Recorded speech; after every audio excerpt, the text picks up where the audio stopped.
Wydawało mi się, że z Maspolem już skończyłem, ale przechodziłem z tragarzami koło stoiska i usłyszałem: hej, ale nie zrobiliśmy mapy A.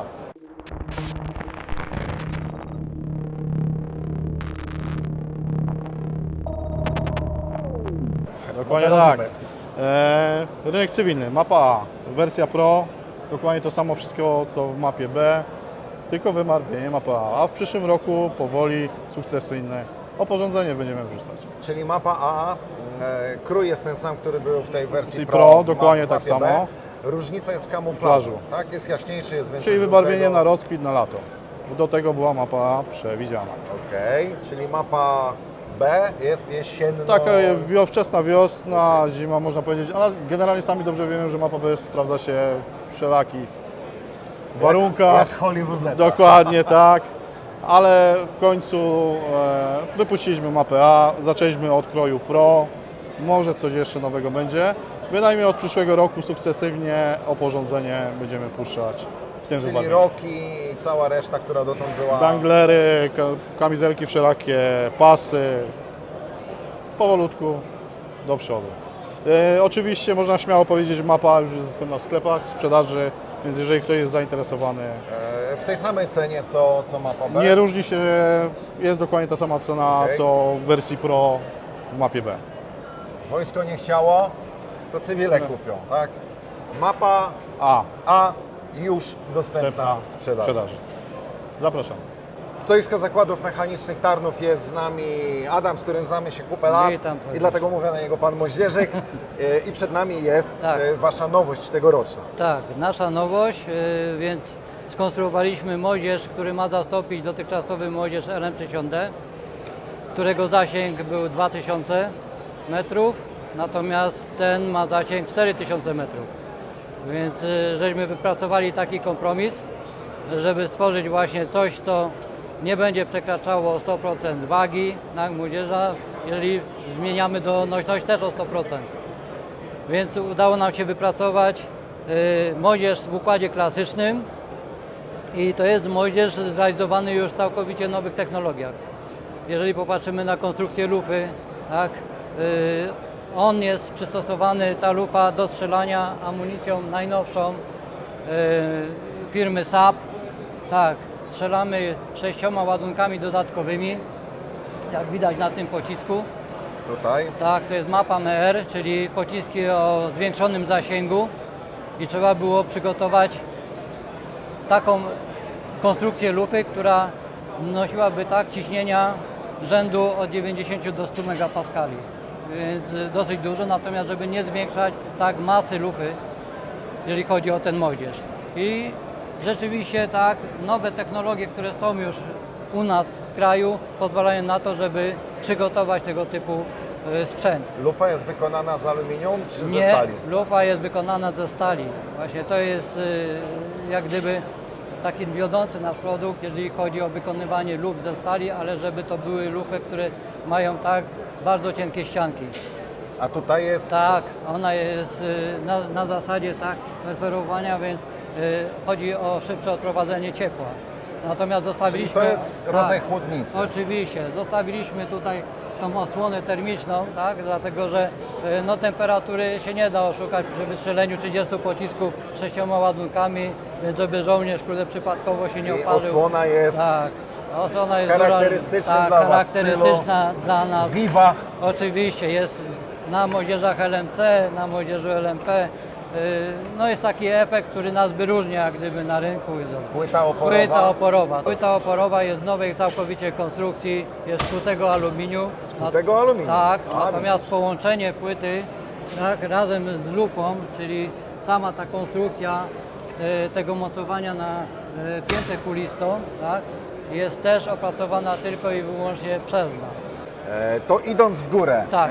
Co mamy w tym O miejscu? właśnie, tutaj mamy nowe amortyzatory sprężynowe, ponieważ robiliśmy pod koniec lat 90. rozpoczęło się u nas montowanie, tak, i projekt na nowy moździerz 81 mm, więc tam się sprawdziła taka konstrukcja amortyzatora sprężynowego, tak, już w nowych technologiach.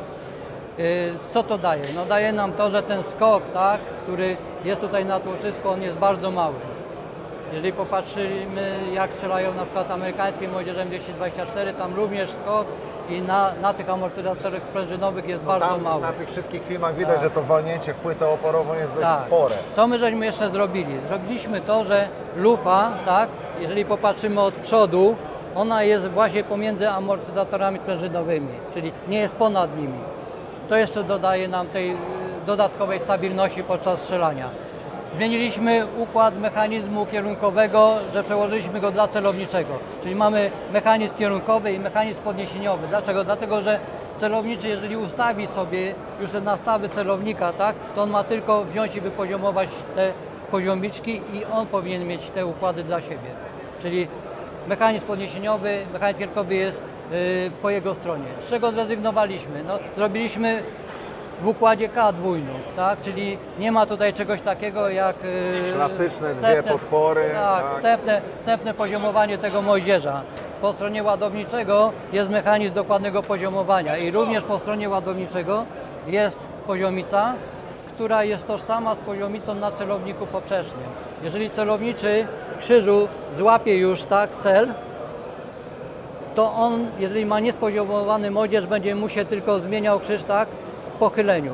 Natomiast ładowniczy mu będzie wypoziomowywał. Nie ma czegoś takiego, że ładowniczy będzie miał po swojej stronie mechanizm kierunkowy i będzie mieszał celowniczemu, tak, i on będzie musiał z powrotem ukierunkować ten moździerz. Nie, to zostawiamy po stronie celowniczego. Nie będzie już tego mam, nie mam, tak, hałasu na stanowisku ogniowym. Dwa pokrętła i wszystko ogarnia sam. Oczywiście. Ładowniczy ma mu Powiedz mi tylko jeszcze pomagać. jedną rzecz. Ile to waży?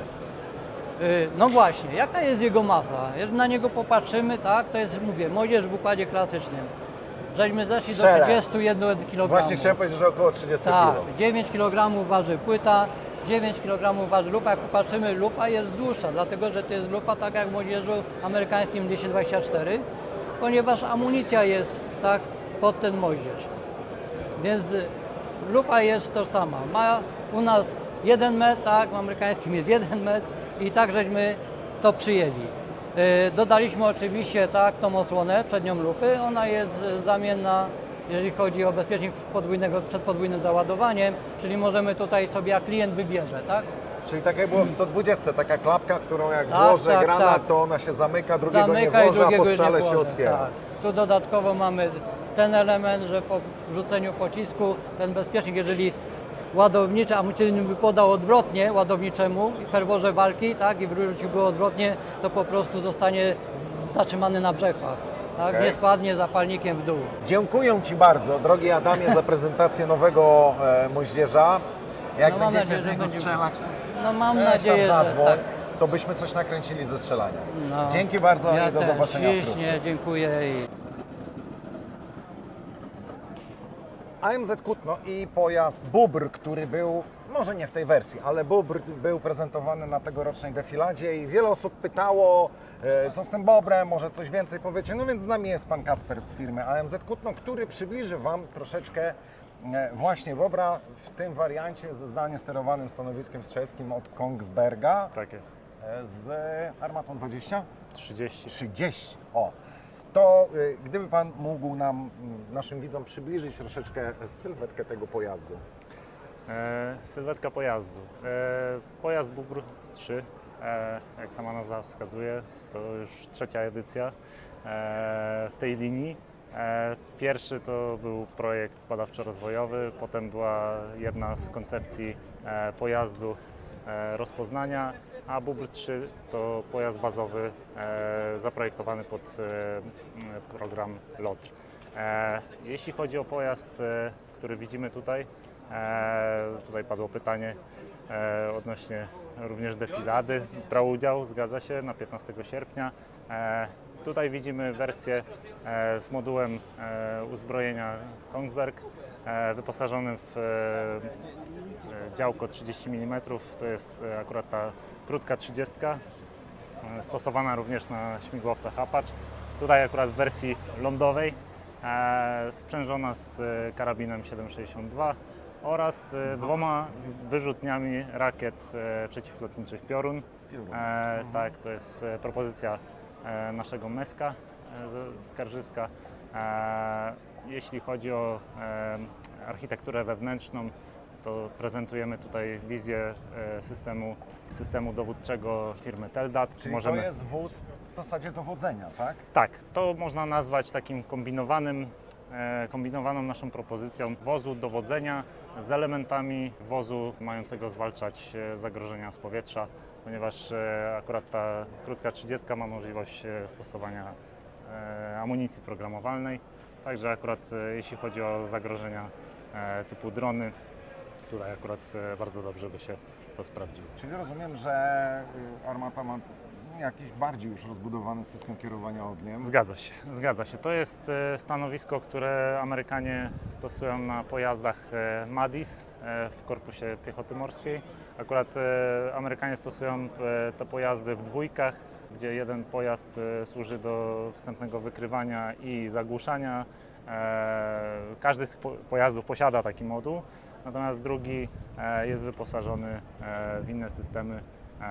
No tutaj ta konfiguracja akurat nie jest tożsama z naszą, natomiast moduł jest identyczny. Z takich bardziej przyziemnych rzeczy napęd pojazdu stanowi silnik.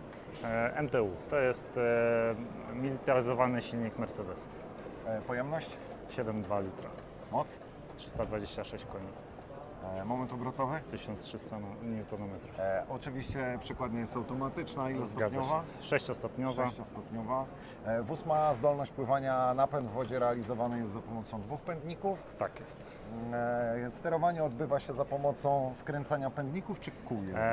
Nie, koła służą tylko i wyłącznie, że tak powiem, do wstępnego zanurzenia pojazdu w wodzie, natomiast potem napęd jest przekazywany częściowo na koła, ale to tylko w momencie, kiedy pojazd albo wchodzi do wody, albo wychodzi z niej. Natomiast w wodzie siłą sprawczą są pędniki. Akurat tutaj jest ciekawa funkcja, że skręcanie odbywa się poprzez dodawanie lub ujmowanie prędkości, co powoduje, że ujmując z jednego pędnika możemy Czyli okręcać się wokół w pewnym własnej osi. sensie jak czołg. Tak jest, zgadza się. Załoga w tym wariancie to jest ile? 5 osób? 5 osób, natomiast tutaj w zależności od jakby potrzeb zamawiającego można to skonfigurować równie dobrze w wersję, która będzie miała na przykład jednego załoganta z tyłu i rozbudowane bardzo wyposażenie. Może być tak jak na lekkim opancerzonym transporterze rozpoznawczym, który jest prezentowany na stoisku wojskowym Czyli polskiej ten z armii. defilady. Tak jest, oba są z defilady, to tu akurat muszę podkreślić, że oba uczestniczyły w defiladzie, natomiast jeden to jest nasz pojazd firmowy, a drugi to jest prototyp LOTR. To jeszcze tak, poziom ochrony, no bo wóz jest opancerzony. Wóz jest opancerzony, pojazd jakby w podstawowym wariancie posiada opancerzenie w poziomie drugim, natomiast jest możliwość założenia cięższych paneli balistycznych, które zwiększają ten poziom. Poziom drugi oczywiście według Według Stanach Stanach 45-60. 45-60 69. Minoodporność na poziomie drugim. i prędkość maksymalna. Prędkość maksymalna to jest według normy dla pojazdów ciężarowych 90 na godzinę, natomiast jest możliwe uzyskanie większej, prawie do 100 km na godzinę. I zasięg. Zasięg jest 600 km po drogach utwardzonych i 300 km po bezdrożach. I tak wygląda Bóbr 3, o którego żeście pytali. Dziękuję bardzo Panu za prezentację. Dziękuję bardzo. Miejmy nadzieję, że zobaczymy ten pojazd na poligonie kiedyś może. Jak nas zaprosicie. Jest taka możliwość, aczkolwiek no, to jest już pytanie do naszego zarządu. Proszę się odzywać. Dobrze, zostawię wizytówkę. Ja, oczywiście. Bóbr 3.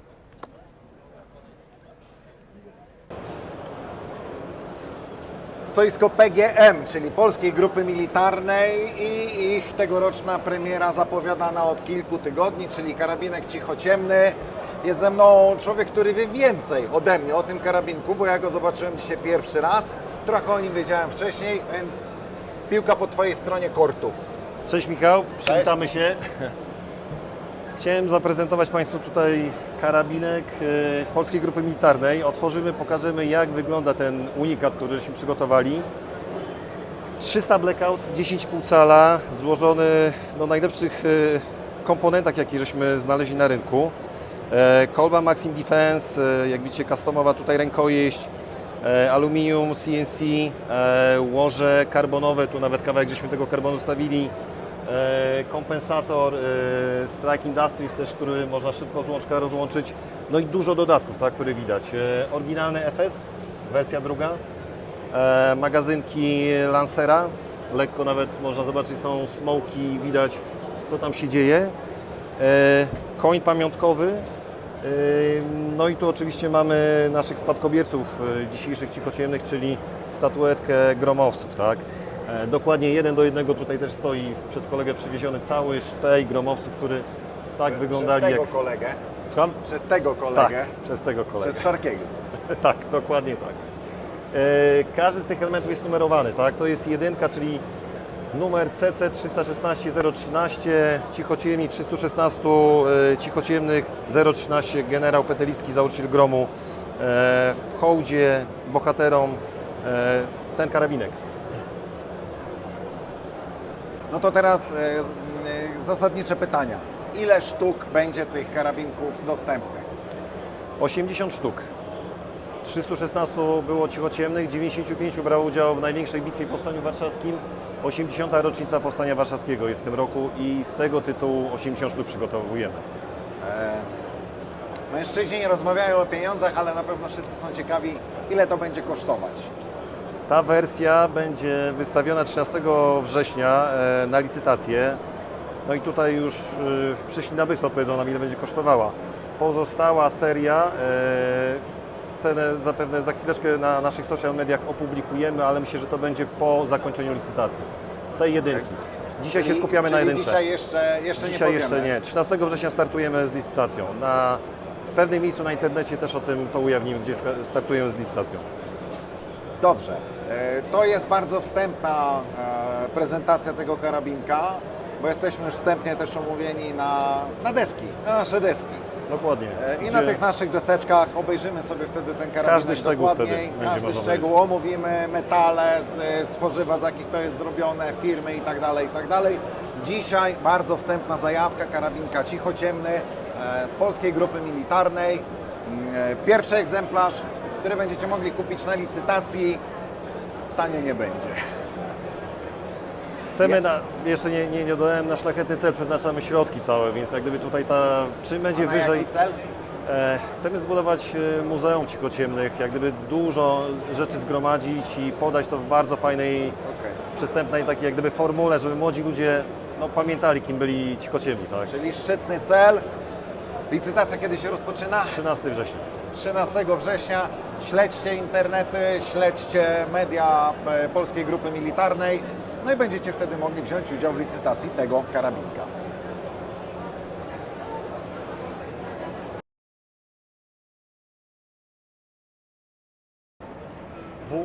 WOWSM, Wojskowy Ośrodek Badawczo-Wdrożeniowy Służby Mundurowej, ulubiona instytucja większości żołnierzy, pokazuje propozycje mundurów. Trudno mi powiedzieć, chyba to wygląda, ten kombinezon czołgisty wygląda chyba na jakąś lekką modyfikację, chociażby patrząc na układ kieszeni. Kurtka czołgisty chyba też jest lekko zmodyfikowana. Mogę Wam kiedyś opowiedzieć, jakie jaja były z tą kurtką w 2009-2010 roku. Było grubo. Ubiór lotniczy. Tu mamy modernizowany mundur. Dlaczego modernizowany? Bo widzicie, że to jest już rzepik. To nie jest pagonik. A jak 15 lat temu mówiliśmy zróbcie rzepik, to się nie zgodzili i zrobili pagonik, bo było dużo tych stopni wsuwanych na pagonik. Więc został pagonik. W końcu jest ten rzepik, tu się zmienia jeszcze w nim parę rzeczy. Chyba się zmieniły doły nogawek. Jeśli dobrze pamiętam, sposób chyba też zapinania kieszeni gdzieś się tam zmienił. No parę zmian w tym wprowadzono. Postaram się Wam kiedyś ten mundur opisać dokładniej. To jest ciekawe. To już widziałem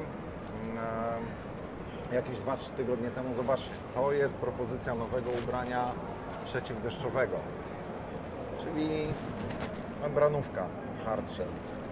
I wreszcie został zrobiony prawie tak jak powinien, nie, nawet dokładnie tak jak powinien być zrobiony. Zobaczcie, kieszenie przelotowe, żadnych podpinek, żadnych podszewek, żadnych nawalenia tutaj miliona kieszeni. To ma być prosta kurtka. Dlaczego? Dlatego, że jeżeli macie kurtkę membranową i zaczynacie na nią dokładać kolejne warstwy, nawet z membrany, to drastycznie ograniczacie oddychalność, utrudniacie konstrukcję, zwiększacie ilość szwów, więc konieczność wykonywania uszczelnień tych szwów, a to wszystko wpływa na masę, na skomplikowanie, na cenę, na oddychalność i na wodoodporność w efekcie również. Bardzo fajny pomysł. Tak, no to tutaj stary ubiór przeciwdeszczowy, pałatka i tutaj mamy znowu fajną rzecz, którą też już wcześniej widziałem, kurtka zimowa, czyli powiedzmy taki odpowiednik levelu 7 i jeszcze z dodatkową taką kurteczką docieplającą, czymś w rodzaju Atom, Wolfhund, coś w ten deseń. Fajny secik, oby to weszło do wyposażenia, bo brakuje tego w Wojsku Polskim, a jednym z celów operacji Szpej jest wprowadzenie m.in. czegoś takiego. Patrzcie, prototyp butków. Buty docieplające, czyli na przykład do spania w śpiworze, rękawice docieplające, prototyp. Oznaki stopni, to wszystko już było. Szelki do przenoszenia oporządzenia wzór 988B przez MON, czyli to, co wprowadzono ostatnio. I tu mamy coś, co powinno zostać wprowadzone do wojska 40 lat temu. Zamiast tej gównianej pałatki ważącej nie wiadomo ile, wykonanej z bawełny impregnowanej, poncho. Amerykanie zaczęli używać poncha w czasie wojny w Korei. Potem zmieniali tylko materiały, to było bawełniane, potem było gumowane, aż skończyli na nylonie typu ripstop i od tego momentu zmieniają już nie materiał, tylko kamuflaże. Tak, był Woodland, była szara szmata, teraz jest w multicamie i tu mamy wreszcie polskie poncho. Ciekawe, kiedy wejdzie do wyposażenia Wojska Polskiego. To jest rzecz niezbędna. W chwili obecnej jedynym wyposażeniem przeciwdeszczowym wojska jest ubranie ochronne, tak zwany Gore-Tex, nie pamiętam, 128Z, nieważne, tak? Wszyscy wiecie, tak zwany Goratex, Gore-Tex, które nie jest dobrym ubraniem ochronnym, bo ma słabą paroprzepuszczalność, jest ciężkie, jest wielkie, jest skomplikowane. I w lecie raczej jest trudno go używać, a w lecie, wbrew pozorom, też czasem pada. I żołnierzom na granicy przydałoby się, nie tylko na granicy, coś właśnie takiego. Dodatkowo wreszcie ktoś pomyślał i do tego poncha mamy podpinkę docieplającą. Oczywiście w takiej konfiguracji, jak tu jest zademonstrowana, no to raczej się tego nie nosi. Bardziej podpinka jest wykorzystywana przy używaniu poncha jako krugerki, improwizowanego śpiwora i tak dalej, chociaż też tak też można, ale to nie jest najlepsze, dlatego że jeżeli będzie padać, to ta podpinka dosyć szybko zacznie ciągnąć wodę. Tak, ja wiem, że to jest ocieplina nie chłoniąca wody, ale będzie po prostu mokro i nieprzyjemnie. Oby wreszcie wprowadzili to poncho do wyposażenia, bo przecież rocket science, prostokątny płat materiału wodoodpornego z kapturem po środku. No i to jest 109, tak, szelki do przenoszenia oporządzenia. Tutaj jest ten 998BM, to co zastąpiło Purring Stachowiaka. Wcześniej leżało w gablocie i powiedziałem, że nie będę komentował, więc teraz też nie będę komentował. Podsumowując, parę fajnych projektów, Wowens mi pokazał, świetne, wreszcie lekki projekt ubrania przeciwdeszczowego z membrany, bardzo fajny zestaw kurtek zimowych, bo widziałem to wcześniej, to jest super, projekt poncha, Jezu, tak, Operacja Szpej, mam nadzieję, że w ramach Operacji Szpej to zostanie wprowadzone. Stoisko firmy Griffin Group Defense. Tak, dobrze, bo zawsze się zastanawiam, czy to jest Griffin Defense Group, czy Group Defense. Griffin Group Defense. Znanej Wam z naszych filmów, bo uczestniczyliśmy chociażby w bardzo fajnym pokazie, gdzie rzucaliśmy z nimi granatami i w ogóle działo się bardzo dużo. Co roku pokazują fajne rzeczy w Kielcach, więc co roku jesteśmy po prostu u nich. W tym roku nie pokażemy Wam już RKM-u Evolis, dlatego że uznaliśmy, że pokazywanie Evolisa statycznie na targach nie jest fajne. tylko trzeba pokazać, jak strzela.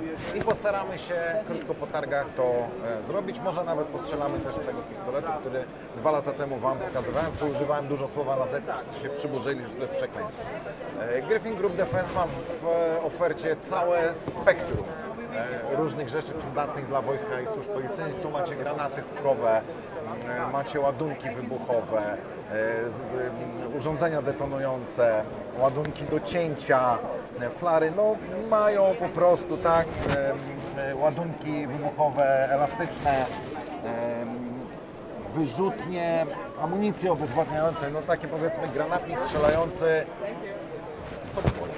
Tak, czyli Less Lethal Weapon. Ale w tym roku pokazują bardzo fajną nowość z firmy BT, czyli znanej wielu strzelcom z produkcji właśnie tego, co tu wisi z boku, czyli tłumików, a także broni strzeleckiej, która wisi obok, ale dziś skupimy się na tłumikach, bo one są nowością. Na dole widzicie tłumik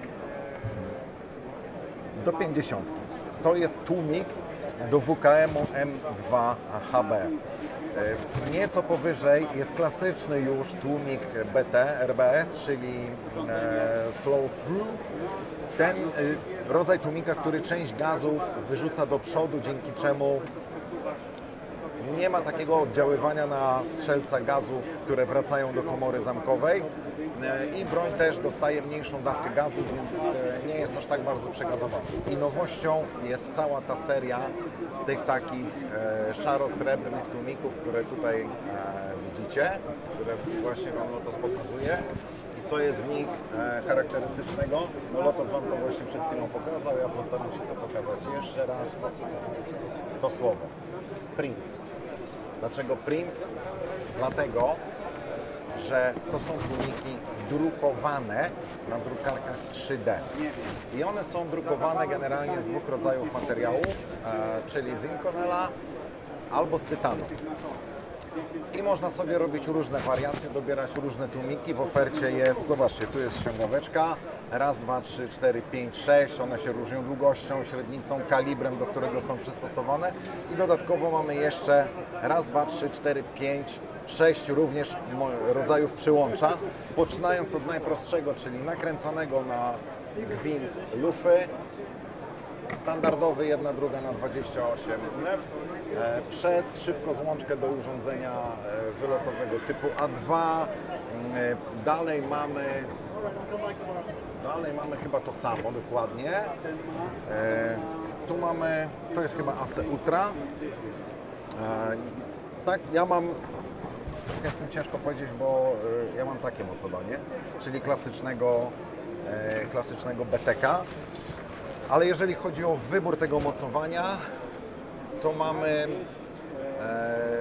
mamy NATO Birdcage, czyli ten na samej górze, który Wam pokazaliśmy, Mars QD, standard Surefire, standard Rotex, czyli ten ten, oraz standard ASE Ultra i gwint do nakręcania. I zamawiający może wybrać sobie materiał, z jakiego wydrukowany jest tłumik, może wybrać sobie rozmiar tłumika, kaliber tłumika i to, z jakim hubem on ma zostać wyprodukowany. Bardzo ciekawa oferta, te tłumiki charakteryzują się, to prawie nic nie waży. Serio. To jest oczywiście najlżejsza wersja mocowania i to waży prawie nic. Serio. Nie wiem, to waży nie wiem, to kilkadziesiąt gramów, niecałe 200 może, ultra leciuteńkie tłumiki i podobno bardzo wydajne. Na razie musimy wierzyć na słowo, bo jeszcze nie strzelaliśmy, ale może dzięki uprzejmości firmy Griffin Defense będzie nam to w niedługim czasie dane. Rację Kasper. Pozdrawiamy Michała Kwiatkowskiego, bo to Twój temat bardziej. Racje żywnościowe, indywidualne, pakiet całodniowy, ważący niecałe 2 kg, wartość energetyczna 3913 kilokalorii, 3 zestawy. Tak jak mówiłem, na cały dzień, zobaczcie, wchodzi w jego skład śniadanie, są 3 menu. Śniadanie, kakao w proszku, dżem owocowy, słodkie ciasteczka, zabielacz do kawy, czyli tam taka śmietanka w proszku, saszetka cukru, kawa rozpuszczalna. Lunch, pasta owocowa, słone krakersy, fasolka Fasolka po bretońsku, uwielbiam fasolkę po bretońsku. Obiad, masło orzechowe, słoneka, krekersy, gulasz z kurczaka z warzywami. Produkty dodatkowe, saszetki z solą, pieprzem, pasztet z wątróbki wieprzowej, baton energetyczny z płatków zbożowych i produkty niespożywcze, chusteczka, sztućce, tabletki do oczyszczania wody, chusteczki nawilżane, podgrzewasz bezpłomieniowy, składana kuchenka gazowa. Tak, to jest taka kuchenka, która jest złożonym metalem i od niego się rozkłada, ten metal się rozkłada i można to podgrzać, jeszcze jakiś kubek sobie postawić, wody nalać. Ale tam gaz grzeje? Nie, tam Czyli na paliwo stałe. No, czyli tu jest błąd. Nie gazowa, tylko taki USB typowy. Pudełko zapałek, tabletki podpałkowe. Menu numer 1 różnią się głównymi daniami. Tu jest to samo. Na lunch klopsy z makaronem, na obiad paella z kurczaka. W końcu firma mająca konotacje hiszpańskie. I to jest podstawowa różnica, a w zestawie numer 3 mamy chili con carne na lunch i spaghetti po bolońsku z serem na obiad. akcent włoski. Dosyć ciężkie, ale to jest całodniowe żarcie. Czyli to jest pakiet odpowiadający albo racji brytyjskiej, albo racji francuskiej, tej uwielbianej pudełkowej, bo nie można tego porównać do MRE, dlatego że MRE jest racją na dobrą sprawę jednoposiłkową i takich MRE powinniście zjeść na dobrą sprawę 3 dziennie. No i MRE jest, tak, wszyscy wiedzą, że pół tablicy Mendelejewa, tu chyba nie ma aż tak źle. Nie, termin przydatności jest 2 lata od produkcji.